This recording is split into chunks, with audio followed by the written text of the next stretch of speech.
ষোলোশো শতকের দিকে সম্রাট আকবর, মোগল সম্রাট আকবর খাজনা আদায়ের সুবিধার জন্য বাংলা একটা বর্ষপঞ্জিকা চালু করেন, যেটা পরে বাংলা সন নামে পরিচিত হয়।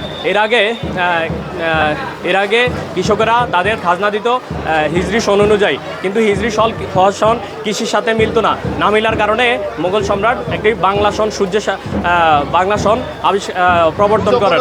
বাংলা সন আবিষ্কার করার পর থেকেই এরপরে মানুষ কৃষকেরা প্রতি বছরের শুরুর দিকে তারা খাজনা দিত এবং এরপরে এটা ধীরে ধীরে উৎসবে পরিণত হয়। মানুষ নতুন জামা কাপড় পরে এবং ব্যবসায়ীরা হালখাতা খোলে। এভাবেই বাংলাদেশে বাংলাদেশে একটা উৎসবে পরিণত হয়। বাংলা সংস্কৃতি, এটা বাংলা সংস্কৃতির সাথে একটা উৎপত্তিভাবে জড়িয়ে আছে বাংলা নববর্ষ।